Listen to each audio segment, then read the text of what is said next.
And so now that we're almost coming to the end of the webinar, we have one item left, and that is a brief overview or highlighting the main ideas that are coming out of the gender lens book that is coming up in the next few weeks. It could be next week or so. I'll let David commit to that. So David will highlight for us the high-level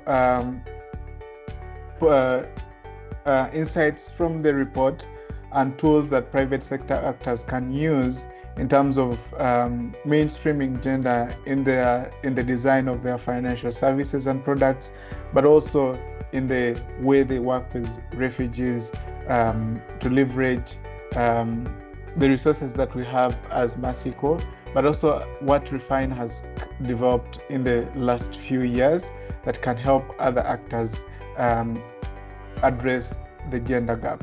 Over to you, David.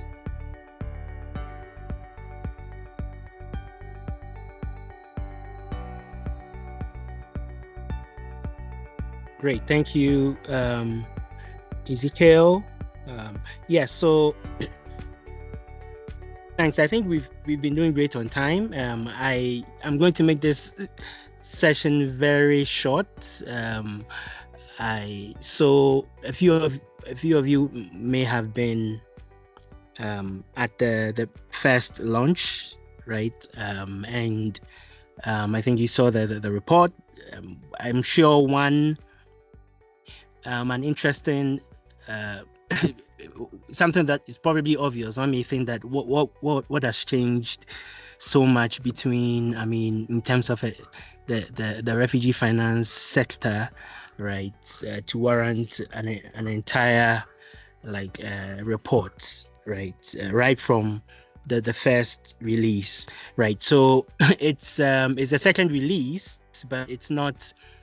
It's basically building on a different theme. I think I'll just get straight to the point.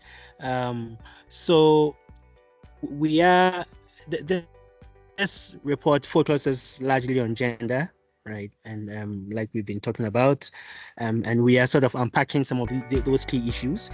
I don't want to really take any time to go through the major issues. A lot of the issues that are addressed have come through the insights shared by the panelists. Some have come through the chat box. Some were raised by Peter in his presentation.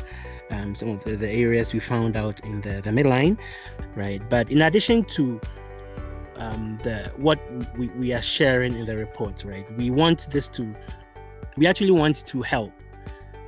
We want to help the entire ecosystem. So we also have put together a few tools and templates that we believe can help institutions, any institution, particularly the market actors and humanitarian actors, begin the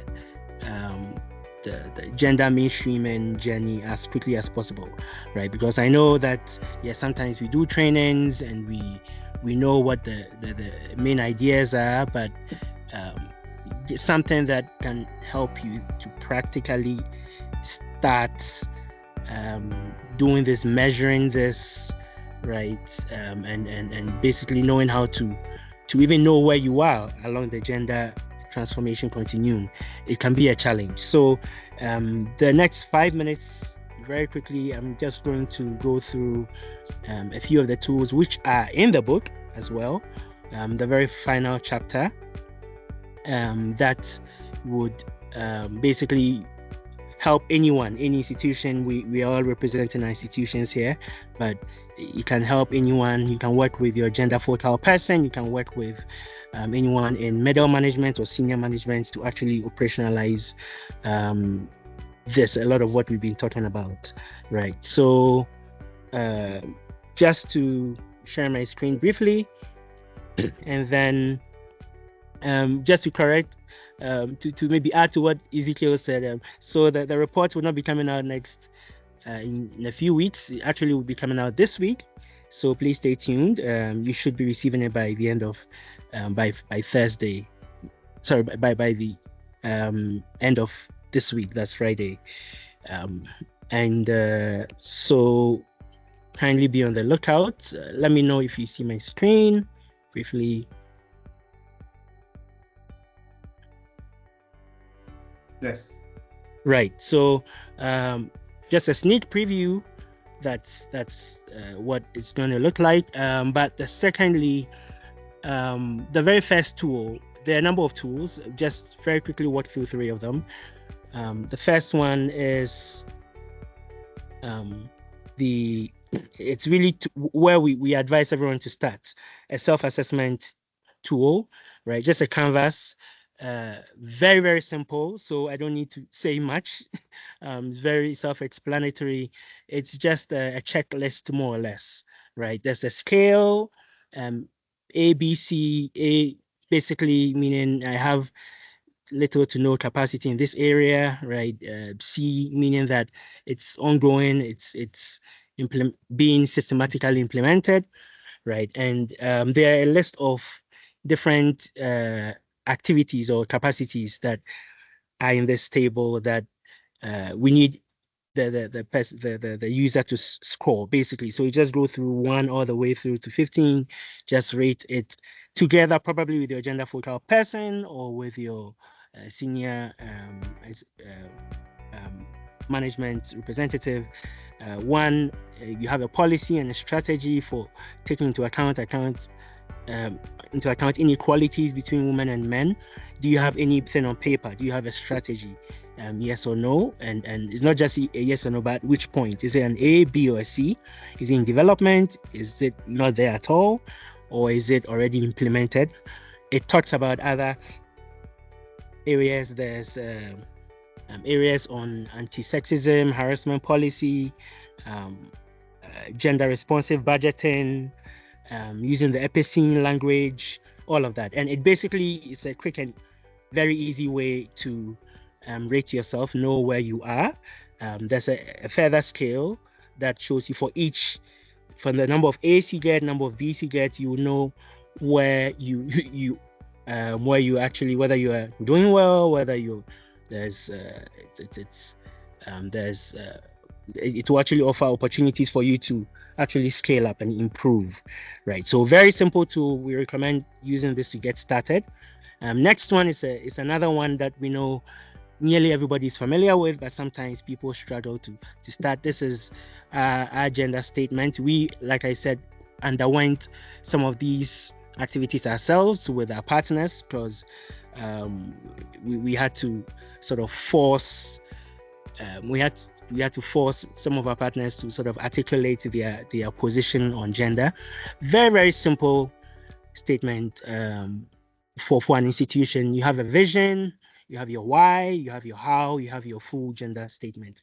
And each of these segments basically will walk you through what you want to communicate to your partners, to beneficiaries, to funders, to anyone out there, right? What you stand for, the areas in gender. There are so many areas, you can't tackle them all. You just need to select those that are strategically aligned with the institution, and then you go into depth into the why, right? There is a guidance statement for that shows you how you can develop. So very easy to. The final one is an indicator worksheet, more indicator metric sheet, right? That we strongly suggest that financial institutions particularly use. A lot of them have been using already those at a high level. This is tailored very closely to the needs of marginalized communities, to refugee women living in displacement, but a lot of the metrics are very relatable, right? It's so important to do this tool because, as they say, what does not get measured is not done, right? So yes, there are a number of broad areas for the client and financial and social outcomes. There are several categories with regards to service, clients, financial outcomes, social outcomes. A typical MFI sort of indicator sheet that provides additional definitions, client satisfaction score, percentage of loan portfolio by gender, your portfolio at risk, those who use the loans for own economic activity. Is actually a lengthier list. And we have the formulae in there. We have the social performance measurement, the USSPM. It's a famous standard for social performance management, which I know a lot of you already are familiar with.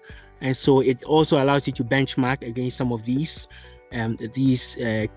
major metrics. So you have an idea of where you stand, and you can collectively work as an institution to improve. So those are the few tools I thought I'll point out. You'll find them in the book.